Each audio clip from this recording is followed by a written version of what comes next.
Olá, queridos amigos, mais uma vez juntos para compartilharmos das reflexões acerca do nosso tema Jesus após a cruz. Corações amigos, sejam todos bem-vindos do Centro Espírita Consciência e Vida. Aqui mais uma vez, feliz em atender este convite da nossa irmã Fátima e juntos refletirmos acerca de um tema tão maravilhoso que é falar do nosso Cristo Jesus, principalmente nessa época de Natal, nessa época de muitas reflexões. E para a gente se harmonizar um pouco, convido a todos vocês para elevarmos o nosso pensamento ao Pai e juntos orarmos,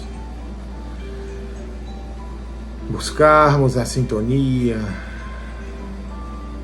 que vai fazer de nós nos sentirmos mais leves, mais próximo do plano maior. Senhor Jesus, nós te agradecemos a oportunidade, Senhor, de mais uma vez estarmos juntos com os nossos irmãos do Consciência e Vida, para assim, Senhor, podermos juntos refletirmos acerca de um tema maravilhoso. Que possamos, Senhor, trazer reflexões que nos servirão de entendimento, de harmonia e de paz, para assim a gente caminhar nessa jornada um tanto quanto difícil, mas necessária para o nosso melhoramento. Que a tua paz, que o teu amor, que a tua misericórdia, que os teus mensageiros divinos possam estar junto de nós, fazendo esta sintonia nos dois planos da vida. E assim, Senhor, podermos refletir acerca do teu Evangelho. Muito obrigado, Mestre querido.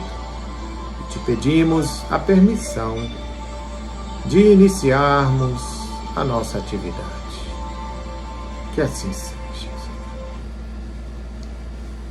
Então, meus irmãos, mais uma vez, muito agradecido a todos os corações aqui presentes, e vamos refletir que o tema é maravilhoso, Jesus após a cruz. E, para a gente iniciar, uma mensagem inicial para que a gente possa buscar o entendimento, que possamos nos deixar inundar com esta mensagem, com estas reflexões que virão, porque ela nos fala da vida, e a vida que se sobrepõe a toda sombra. De uma vida extremamente abundante, e que quando estamos unidos ao Cristo, saímos triunfantes de cada dificuldade, de cada luta, que assim a gente vence, até mesmo a morte, trazendo para nós o sentido da vida imortal, da vida eterna. E esta vida que o nosso Mestre, ele fez portador, e veio nos ensinar a encontrar em nós e cultivar em nós esta vida abundante. Então essa mensagem inicial eu gostaria de deixar com vocês, para a gente refletir acerca de tudo isso. E é importante, meus irmãos, quando a gente for falar do Cristo, quando falarmos de Jesus, deveremos ter o cuidado de não compararmos nosso Mestre com as nossas possibilidades humanas. Jesus é o Cristo. Devemos lembrar que o Cristo é um ser extremamente evoluído. Até porque, como nós sabemos, há bilhões e bilhões de anos, Jesus já era o Cristo. Né? Basta lembrarmos do orbe terrestre, que tem aí seus bilhões de anos, e o Cristo já era o Cristo, quando se propôs a governar o nosso orbe. Então é importante a gente entender esse processo. Na questão 669 do Livro dos Espíritos, os Espíritos respondem assim que os seres humanos primitivos da Terra eram orientados por espíritos superiores, aos quais eles se consideravam deuses. Muita gente naquela época, aqueles seres primitivos, eles veneravam, tinha com eles aqueles deuses, eles cultivavam aqueles deuses, eram vários deuses, deuses do sol, deus da lua, eram monumentos, mas ainda não compreendiam, né? Ainda eles não tinham essa compreensão de um Deus como fonte de bondade, né? Como um Pai superior. E por imaginarem que haviam diversas divindades, eles faziam de tudo para agradá-las. Julgavam agradá-las com sacrifícios. Através de vários sacrifícios que nós temos conhecimento. Animais, até próprios seres humanos. Porque ainda não tinham, né, entre eles desenvolvido esse senso moral. Eles não sabiam. Eles não tinham esse conhecimento, eles não tinham esse entendimento. Eram seres primitivos. Emmanuel vai nos dizer no livro A Caminho da Luz, lá no capítulo 2, ele cita a China, a Índia védica, da qual deu origem ao budismo. E ainda, nesse sentido, existia o culto aos mortos, que foi criado pelos egípcios. Ou seja, toda essa mitologia grega, né, fez nascer o surgimento dos grandes mestres. Tudo isso, todos esses ensinamentos esotéricos, né, fez ser iniciados esse processo de culto aos deuses. Sempre estava se cultuando alguma coisa. E por que eu estou dizendo tudo isso? Por que eu estou trazendo à tona essas reflexões? Porque, meus irmãos, a doutrina que prega a morte de Jesus na cruz, né, que vem dizer que a morte do Cristo vem nos salvar, é uma doutrina que se torna totalmente insustentável. Porque o Cristo não veio nos salvar. Jesus veio nos ensinar a nos salvarmos. Através da sua palavra, através das suas atitudes, através dos seus ensinamentos e muito mais através dos seus exemplos. Então, esse modo de achar, essa maneira de achar que Jesus Cristo veio nos salvar, veio ser o Salvador de nós, ela se torna extremamente insustentável. E tudo isso tem origem em dois fatos. O primeiro foi a grande tristeza que causou, a comoção que causou, principalmente entre os primeiros cristãos, lá no início. O segundo fato é a crença judaica errada de que Deus se deleita com os sacrifícios. Aqueles sacrifícios que eu falei agora há pouco. Deus não precisa de sacrifício nosso, né? E isso ficou sendo uma seita aceita por eles. Totalmente pelos judeus. Até porque Jesus Cristo era judeu. e se tornou o maior judeu herege. Por quê? Porque foi contra tudo aquilo que existia naquele momento. Jesus veio falar de uma outra maneira. Jesus veio dar o seu testemunho de amor e nos ensinar a relação direta com o Pai. E infelizmente essa crença, de sacrifícios agradáveis a Deus, ela se tornou lá no início uma das principais características do cristianismo. Naquela época, logo no início.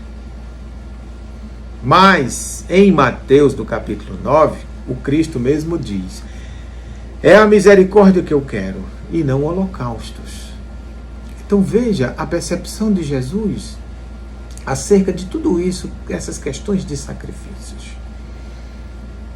E assim, no início, colocaram Jesus numa cruz e ficaram adorando Jesus. Adorando.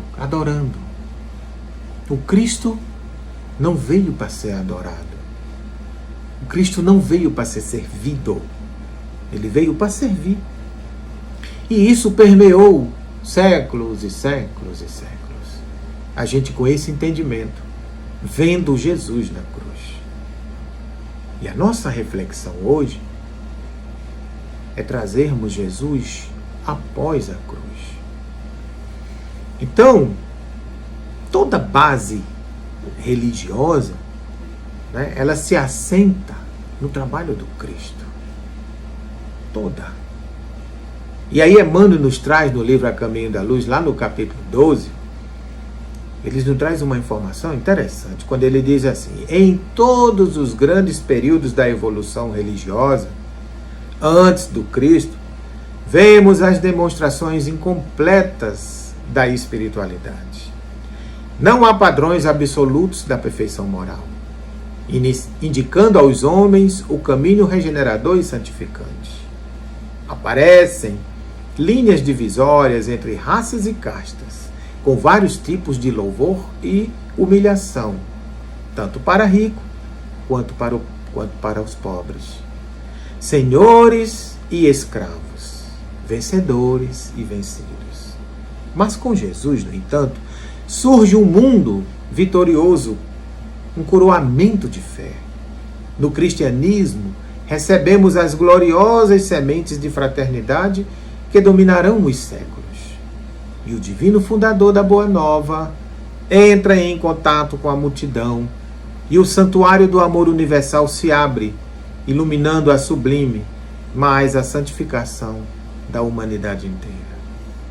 Então percebam que antes do Cristo havia todos esses processos,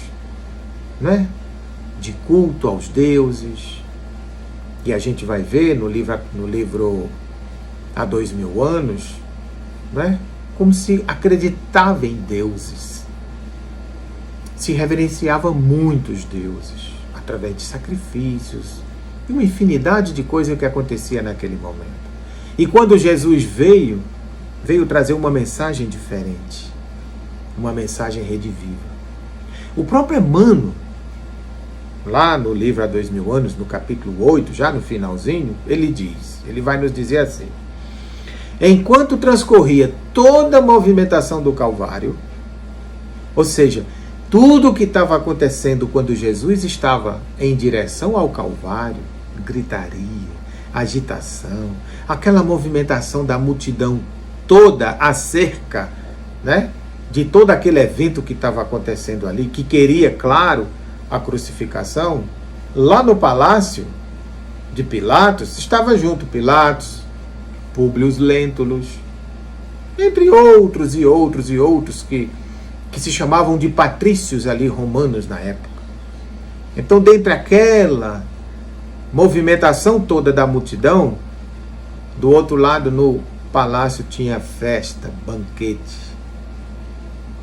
E sendo assim, Emmanuel vai concluir lá no finalzinho que ele diz assim: mal sabiam aquelas criaturas que logo perto dali, no Gólgota, aquela cruz grosseira e humilde, haveria de acender uma luz gloriosa para todos os séculos terrestres vindouros. Então percebam esse contraste. Enquanto Cristo estava indo, caminhando, no meio da multidão, extremamente excitante por aquela confusão, aquela algazarra toda, porque Jesus estava indo ser crucificado por vontade do povo. Do outro lado, estaria Pilatos e seus patrícios comemorando em festa, no banquete, sem nem imaginar que naquela cruz estaria um ser de luz que veio mudar todos os séculos vindouros. Então, meus irmãos, que possamos refletir sobre isso. Quando a gente observa os sofrimentos atuais, quando a gente vem ter todas as informações que nós estamos tendo agora, nesse momento, de pandemia, de confusão, de mídia, de política, todo mundo querendo se sobressair. E os que estão sofrendo? E o seu coração do lado, aquele coração que está do seu lado sofrendo, que você nem olha, que você nem vê, que você nem observa. Que ensinamento Jesus deixou para nós acerca de tudo isso? Então, meus irmãos, é nesse sentido, né, que nós devemos refletir acerca deste exemplo do Mestre. Buscarmos entender, mais do que isso, aprender a lidar com as nossas cruzes. Buscarmos pensar profundamente nos ensinamentos que o Mestre deixou com tudo isso.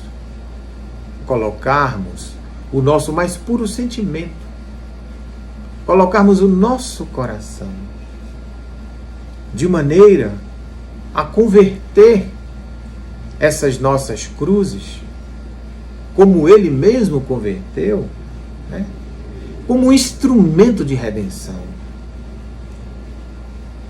Porque quais são as nossas cruzes?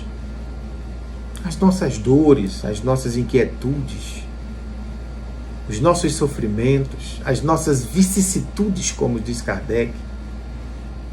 Mas trazer todo esse exemplo do Cristo para um processo de redenção, de iluminação, de renovação e, claro, de vida nova.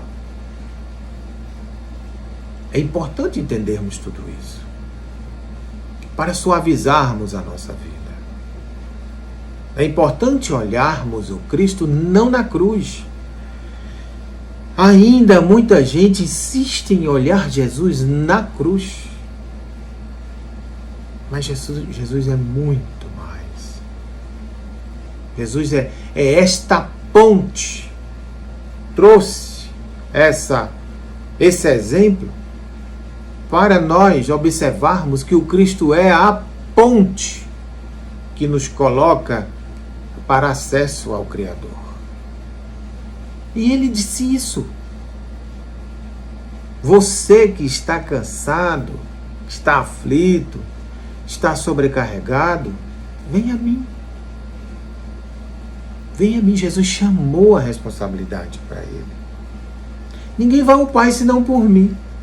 Então Cristo é a ponte que nos leva ao Pai. E no livro Emmanuel tem uma mensagem intitulada assim: O Evangelho e o Futuro. E ele vai nos dizer, está lá no capítulo 2, quando ele diz assim: o Evangelho do Divino Mestre ainda encontrará, por algum tempo, a resistência das trevas. A má-fé, a ignorância, a simonia, o império da força conspiram contra ele. Mas tempo virá em que a sua ascendência será reconhecida. Nos dias de flagelo e de provações coletivas, é para a sua luz eterna que a humanidade se voltará, tomada de esperança. E olha, meus irmãos, interessante, né, quando ele diz assim, nos dias de flagelo e de provações coletivas. Será que nós estamos passando por isso? Não é? Será? E ele finaliza dizendo: então, novamente, se ouvirão as palavras benditas do Sermão da Montanha, e através das planícies, dos montes e dos vales, o homem reconhecerá o caminho, a verdade e a vida. Então, quando a gente entende que o Cristo é essa ponte que nos leva ao Pai, a gente vai entender quando ele dizia que era o caminho, a verdade e a vida. Porque Jesus tinha a missão, gente. A missão do Nazareno foi de trazer e preparar a mensagem divina de amor. A missão do Cristo foi trazer essa mensagem de amor. Amor para com o Pai, amor para conosco, amor para com o próximo. Essa foi a mensagem do Cristo. E é com esta vivência, através dessa mensagem de Jesus, que ele abre essa porta para nós, a porta do reino de Deus. É interessante, não é? Ele nos oportuniza esse encontro com o reino de Deus, sendo esta ponte, abrindo esta porta de possibilidades, de oportunidades para a gente. Então refletimos sobre isso. E aí vem uma pergunta: mas que reino? Que reino de Deus é esse? E Lucas diz lá no capítulo 17, o reino de Deus está entre vós. Então a nossa felicidade plena, ela está em nós mesmos. Assim como Lucas diz, o reino de Deus está entre vós. Entre nós, porque esse reino é de amor incondicional e irrestrito entre todas as pessoas, até entre os inimigos. E olha que interessante, quando Jesus fala lá em Mateus, no capítulo 5, amai os vossos inimigos. Por quê? Porque o reino de Deus está entre nós. Somos nós que deveremos estar preparados. Nós cristãos, que nos dizemos cristãos, que levantamos a mão, o dedo, quando alguém diz assim, quem é cristão levanta a mão, a gente levanta. Mas e a prática? E o exercício? Mesmo sabendo que nós damos um passo de cada vez, é interessante refletirmos sobre isso. Pegando esse exemplo de Jesus após a cruz. É o Cristo vivo. É o Cristo vivo no meio de nós, trazendo vida. Porque a vida é vida. A vida não existe contrário. A morte que existe contrário, porque o contrário da morte é a vida. Mas a vida não tem contrário. A vida não tem antítese.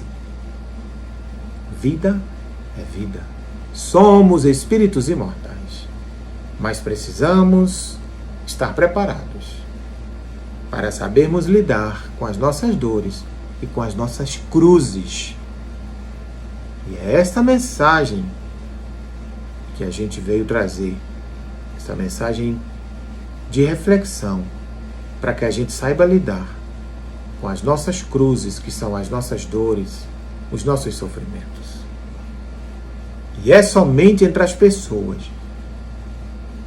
em que esse amor recíproco for mesmo verdadeiro, é que o reino de Deus vai estar presente entre elas.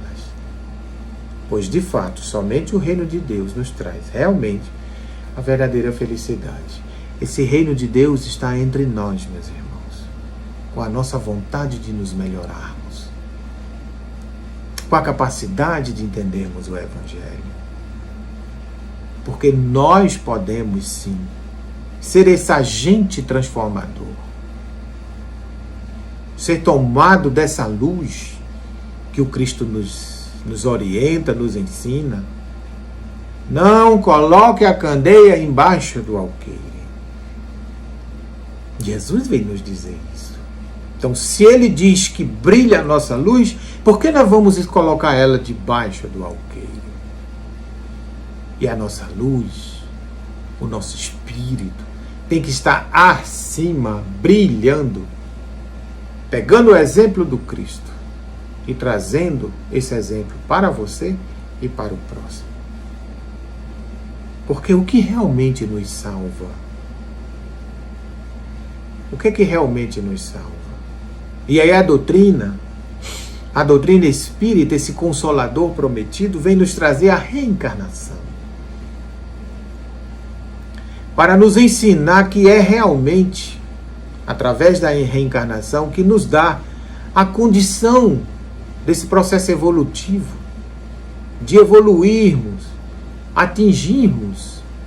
conseguimos atingir esse reino de Deus, através da nossa melhoria íntima, das nossas reformas, das nossas mudanças, da nossa resignação, o exercício da nossa tolerância, o exercício da benevolência. Tudo isso no dia a dia se faz muito necessário se a gente quiser adentrar a esse reino de Deus tão mencionado por Jesus nas suas mensagens.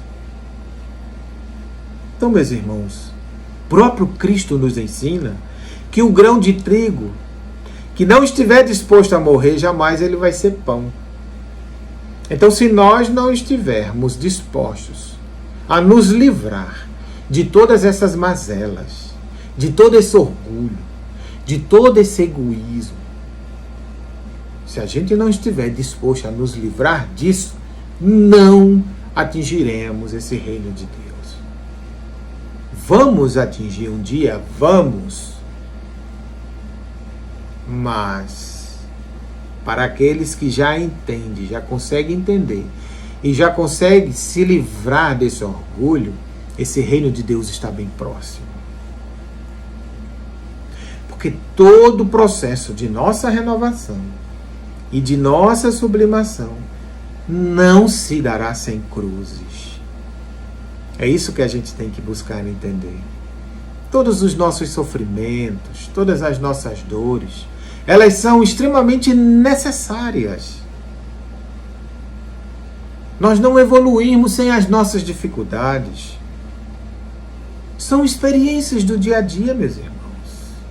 Vão nos tornando, vão nos transformando em versões mais aperfeiçoadas. Assim acontece com a tecnologia, não é verdade? Os softwares da vida, eles passam por versões, são transformados em versões mais aperfeiçoadas, renovadas. Nós também passamos por tudo isso.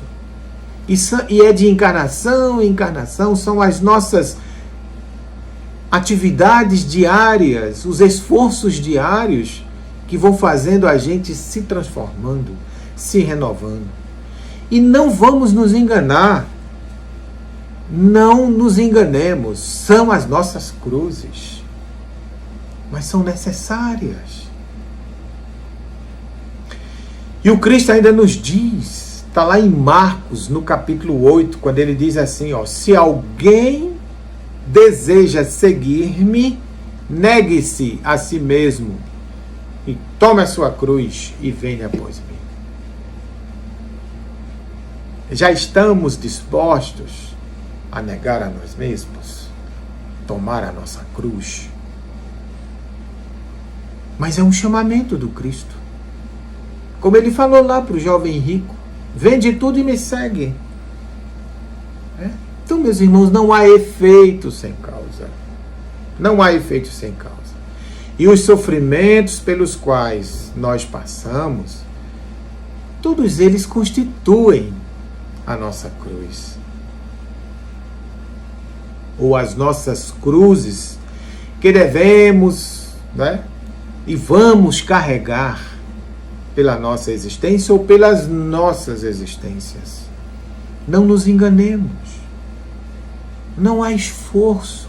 Não há, na verdade, o benefício sem o esforço. Não há a vitória sem o esforço. Se sofremos, é porque é necessário. E merecemos. E claro, a gente aprende no capítulo 5 do Evangelho, em justiça das aflições, lá nas causas atuais e nas causas anteriores. Se tudo que a gente está passando agora não for da atual encarnação, é da anterior ou das anteriores. O Evangelho é claro quando ele vem nos ensinar.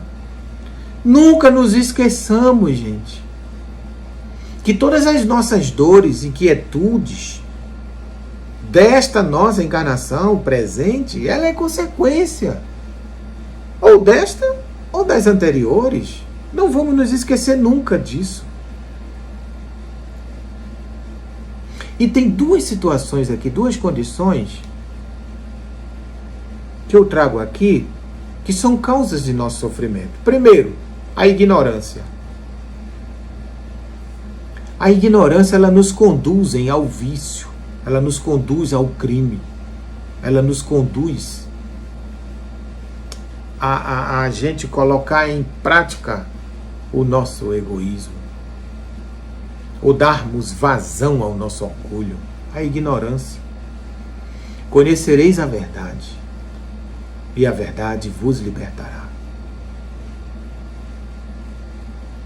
Então, todas as vezes que a gente busca se inteirar, conhecer, se instruir, a gente vai se livrando dessa ignorância.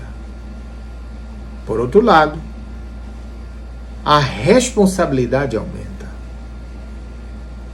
E aí, meu irmão, o indivíduo já esclarecido, à luz do Evangelho, ele tem a capacidade de combater a ignorância. E principalmente entender a ignorância dos seus irmãos, do seu próximo. Porque é pelo conhecimento do Evangelho do Cristo que você se livra de todas essas vicissitudes. É através do Evangelho de Jesus que você aprende, que você consegue lidar com todas essas situações. E o seu exemplo, e o seu entendimento, e o seu conhecimento proporciona liberdade ao outro. Você passa a ser uma espécie de exemplo para aquele que ainda não entendeu. É o seu esforço. Foi assim que Jesus chamou os 12 para, junto com ele, trazer essa mensagem. E a outra causa do sofrimento, eu me refiro aqui do endurecimento. É aquele indivíduo endurecido que não quer se livrar do seu orgulho. Ele não quer se livrar do seu comodismo, das suas conveniências sociais, do seu egoísmo. E aí, por sua vontade própria, ele persiste no erro. Persiste no erro. E aí a gente já sabe, infelizmente a colheita são frutos amargos, por diversas e diversas encarnações. E a gente sabe disso, por pequenos descuidos, pequenos vacilos, por questões materiais, ou outras quaisquer, a gente joga a nossa encarnação toda fora. Por pequeno detalhe, por tão pouco. Lá no livro Fonte Viva, eu não lembro agora a mensagem, mas a mensagem na verdade é por um pouco, não me lembro o número dela. Onde Emmanuel vai nos esclarecer que por um pouco a gente deixou de amar mais. Por um pouco a gente deixou de ser mais solidário, de olharmos mais para dentro de nós, de refletirmos mais, de aprendermos mais. Por um pouco. Porque a nossa vida, por mais que ela seja de X anos, ela é um sopro num processo evolutivo. E essa é a mensagem do Espírito que vem nos dizer, por um pouco, meu irmão, Quando você ascende para o plano espiritual, chega lá e vai ver o que você não fez, o que deveria ter feito, ou o que não era para ter feito, por um pouco você fez, estragou sua encarnação toda. Então é importante, meus irmãos, a gente observar. Antes do Cristo, lá no livro Fonte Viva, tem uma mensagem chamada Modo de Sentir, a mensagem 67. Emmanuel vai dizer assim para nós: antes do Cristo, milhares de homens e mulheres morreram na cruz. Entretanto, o madeiro do Mestre, converteu-se em luz inextinguível pela qualidade do sentimento com que o crucificado se entregou ao sacrifício. Olha que fantástico isso. A qualidade do sentimento que Jesus estava ali naquele momento. Se entregou ao sacrifício, influenciando as nações inteiras que viriam, influenciando esta forma, esta maneira de lidar com o sofrimento. Crescer em bondade e entendimento é estender a visão e santificar os objetivos da experiência comum. Jesus veio até nós a fim de nos ensinar, acima de tudo, que o amor é o caminho para a vida abundante. Esta foi a mensagem do Cristo, o amor como caminho, como verdade, como vida. Ainda no livro Fonte Viva, na mensagem 46, intitulada Na Cruz, Emmanuel vem nos dizer, dirá ele assim: toda vez que as circunstâncias te compelirem a modificar o roteiro da própria vida, prefere o sacrifício de ti mesmo, transformando a tua dor em auxílio para muitos, porque todos aqueles que recebem a cruz em favor dos semelhantes descobrem o trilho da eterna ressurreição. Então, meus irmãos, quando a gente aceita e a gente entende, compreende a nossa cruz ou as nossas cruzes, principalmente quando a gente faz tudo isso em prol do próximo, Emmanuel vai nos dizer, descobre a trilha da eterna ressurreição. E esta mensagem Jesus nos deixou. Faça para o outro, assim como você quer que o outro faça para você.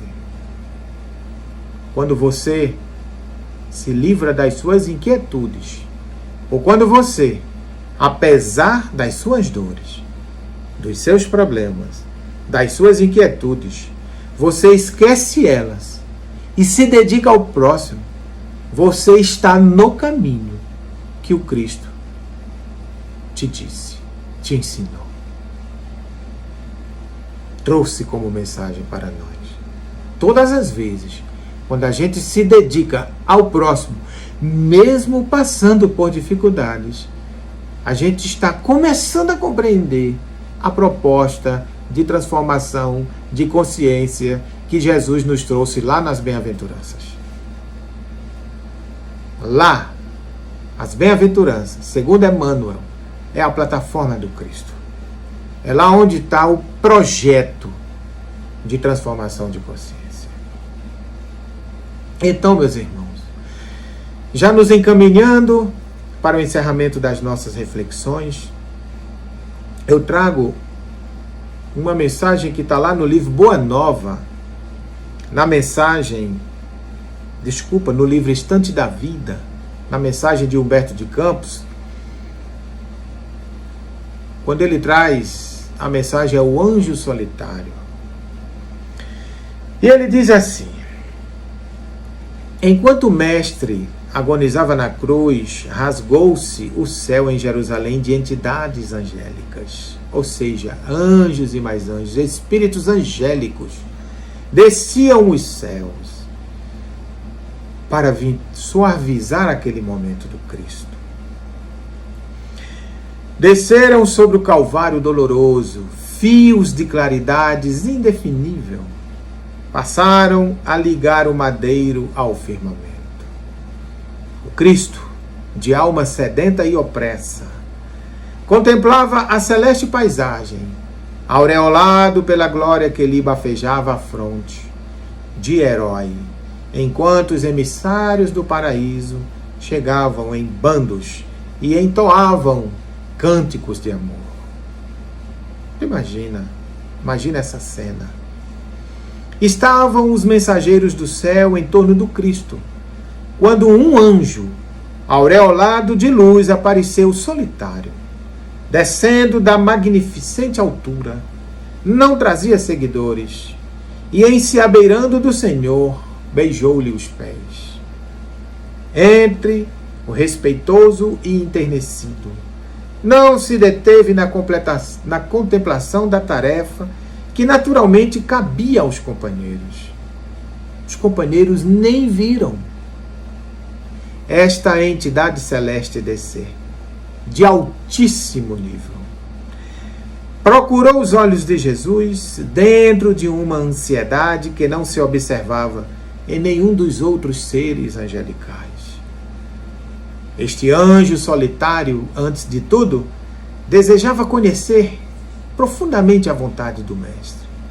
E em êxtase, enlaçou o busto inesquecível do supliciado e colou por um instante o ouvido atento em seus lábios, que balbuciavam de leve. E naquele momento, meus irmãos, Jesus fala para esse anjo, pronunciou algo em favor de Judas, que havia se suicidado. Percebam, gente, este exemplo de Jesus no momento agonizante, sofrendo na cruz. O Cristo diz para esse anjo, chama ele com o olhar. Ele se aproxima e o Cristo fala no ouvido dele, vai ter com Judas que acabara de suicidar. Que é um exemplo maior do que esse, de amor ao próximo.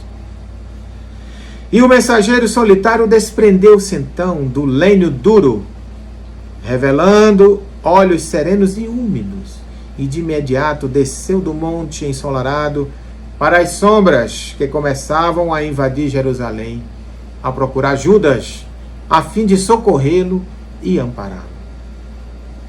Se os homens não lhe viram a expressão de grandeza e misericórdia, os querubins, em serviço do bem, também não lhe notaram a ausência. Mas, suspenso no martírio, Jesus olhava-o, contemplando, confiante, acompanhando-lhe a excelsa missão em silêncio. Esse anjo era o anjo da caridade. Então, meus irmãos, perceba que exemplo o Cristo, nos seus últimos momentos, traz essa mensagem para nós de amor, de dedicação, de humildade, de olhar no coração do próximo e entender por que ele estava ali. Ele sabia por que estava ali. No livro Boa Nova, para a gente finalizar, tem uma mensagem no capítulo 22 que fala assim, a mulher e a ressurreição. E Humberto de Campos traz para nós a seguinte mensagem. Ele diz assim, nos dias eram passados sobre o doloroso drama do Calvário, 2 dias, em cuja cruz de anonimável martírio se sacrificara o Mestre, pelo bem de todos os homens. Penosa situação de dúvida reinava dentro da pequena comunidade dos discípulos. Quase todos haviam vacilados na hora extrema. O raciocínio frágil do homem lutava por compreender a finalidade daquele sacrifício. Então imagino, estavam todos os discípulos reunidos, conversando entre eles, inquietos, incomodados com tudo o que acontecera naquele dia. Logo eles, que se afastaram. E é importante a gente lembrar disso, que enquanto Jesus estava fazendo as maravilhas, não é? Aquele momento de onde todos viam, principalmente olhavam para aqueles que estavam próximos do Cristo, para os fenômenos, cura do cego, né? Cura de aleijados, cura de leprosos, tirando, né, aqueles espíritos que incomodavam aquelas pessoas em processos obsessivos imensos. Todos os discípulos e os apóstolos estavam junto do Cristo, porque era um momento lúdico, fenômeno. Eu estou perto de Jesus, o Mestre faz milagres, eu estou aqui. Mas no momento exato em que o Cristo passou por sofrimento, por dores, estava sozinho. Então, passados esses 2 dias, pós-crucificação, eles conversavam entre eles, segundo Humberto de Campos. E aí, os questionamentos eram: não era Jesus o poderoso Filho de Deus, que consolara os tristes, ressuscitara os mortos, sarara enfermos de doenças incuráveis? Por que não conjurar a traição de Judas com as suas forças sobrenaturais?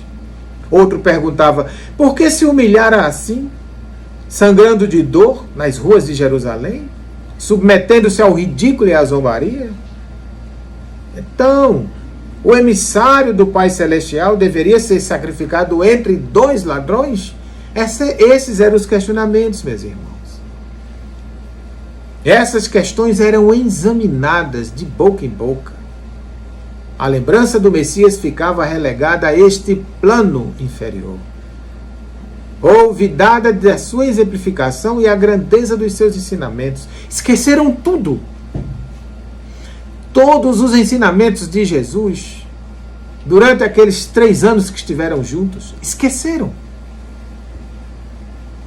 O barco da fé não sobrara inteiramente, porque ali estavam as lágrimas do coração materno trespassado de amarguras. O Messias, redivivo, porém, observava a incompreensão dos seus discípulos, como o pastor que contempla o seu rebanho desavorado. Então Jesus estava ali.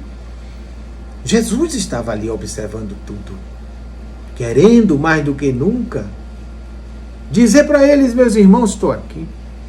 Mas a psicosfera daquele ambiente era tão pesada, o processo ali estava tão pesado, que o Cristo não se comunicava, observava, desejava fazer ouvir a sua palavra divina, continua Humberto de Campos, dentro dos corações atormentados. Mas só a fé ardente e o ardente amor consegue vencer os abismos da sombra entre a terra e o céu.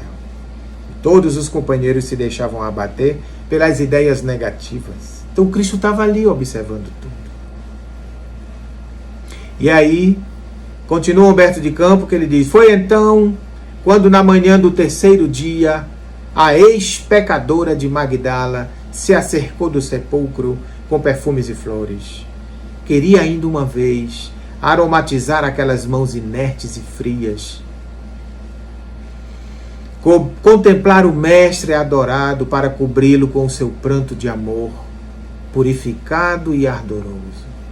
No seu coração estava aquela fé irradiosa e pura que o Senhor lhe ensinara, e sobretudo aquela dedicação divina com que pudera renunciar a todas as paixões que a seduziam do mundo. Maria Madalena ia ao túmulo com amor, e só o amor pode realizar os milagres supremos. Estupefata por não encontrar o corpo de Jesus, já se retirava entristecida, para dar ciência do que verificara aos seus companheiros, quando uma voz carinhosa e meiga exclamou brandamente aos seus ouvidos: Maria! Ela se supôs admoestada pelo jardineiro, mas em breves instantes reconhecia a voz inesquecível do Mestre e lhe contemplava o inovidável sorriso. Queria atirar-se-lhe aos pés, beijar-lhe as mãos, num suave transporte de afetos, como ela fazia mesmo nas pregações do Tiberíades. Porém, com um gesto de soberana ternura, Jesus a afastou, esclarecendo: não me toques, mulher. pois ainda não fui ao meu Pai que está nos céus. Instintivamente, Madalena se ajoelhou e recebeu o olhar do Mestre, num transbordamento de lágrimas e inexcedível ventura. Era a promessa de Jesus que se cumpria. A realidade da ressurreição era a essência divina que daria eternidade ao cristianismo. A mensagem de alegria ressoou. Então, na comunidade inteira, Jesus ressuscitara. O Evangelho era a verdade imutável. Em todos os corações pairava uma divina embriaguez de luz e jubilosos celestiais. Levantava-se a fé, renovava-se o amor, morrera a dúvida e reerguera-se o ânimo de todos os espíritos. Na amplitude da vibração amorosa, outros olhos puderam vê-lo e outros ouvidos lhe escutavam a voz dulçorosa e persuasiva, como nos dias gloriosos de Jerusalém ou de Cafarnaum. Então, meus irmãos, desde essa hora, a família cristã se movimentou no mundo para nunca mais esquecer do exemplo do Messias, a luz da ressurreição, através da fé ardente e do ardente amor de Maria Madalena. Havia banhado de claridade a imensa estrada cristã para todos os séculos terrestres. Então, meus queridos amigos, que fica a lição da cruz para nós, mas com esse Jesus após a cruz, ressuscitado, um Cristo de amor, que continua no meio de nós, que continua trazendo a sua mensagem rediviva através da doutrina espírita. Que possamos entender essa mensagem de Jesus, principalmente nos dias de hoje, onde estamos sobrecarregados mesmo, onde ainda procuramos, muitas das vezes, nos queixarmos. A gente se queixa muito, reclama muito, mas que possamos, através da luz divina do Mestre querido, entendermos a sua mensagem, essa mensagem de amor, de força, de fé, de coragem, onde Ele mesmo chama a responsabilidade para Ele, dizendo que é o caminho, a verdade e a vida. Que a gente possa, mais do que tudo, meus irmãos, entender essa mensagem, saber lidar com as nossas cruzes, saber lidar com as nossas dores, para nos tornarmos pessoas mais felizes, mais leves, mais suaves. Que façamos a construção do sentimento do amor em nós, que é um processo de construção no dia a dia, através da troca de relações, de percepções com os outros, dentro de casa, no trabalho, seja onde for, seja um mensageiro da paz, seja o mensageiro do Mestre Jesus. Que possamos ser estes trabalhadores de última hora, porque estes primeiros já foram lá naquela hora. Mas nós, através da doutrina espírita, que possamos dar continuidade a esse Evangelho de Jesus através do seu exemplo,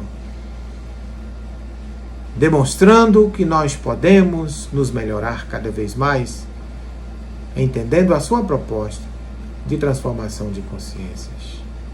Que a paz do Divino Mestre estejam com todos vocês, meus irmãos do Consciência e Vida, e todos aqueles que nos assistem. Que tenhamos um 2021 cheio de amor, de paz, de misericórdia. Teremos dores, inquietudes? Teremos, claro, faz parte. Mas saibamos ser mais tolerantes. Saibamos ser mais indulgentes. Indulgente com a dor do outro. Tolerante. Saibamos perdoar. Saibamos ser benevolentes e mais caridosos. Que a luz do Mestre Divino esteja com todos vocês, nos corações de vocês, e que tenhamos todos um 2021 de muita paz e de muita luz. Brilhe a luz de vocês. Muita paz, que assim seja. Obrigado.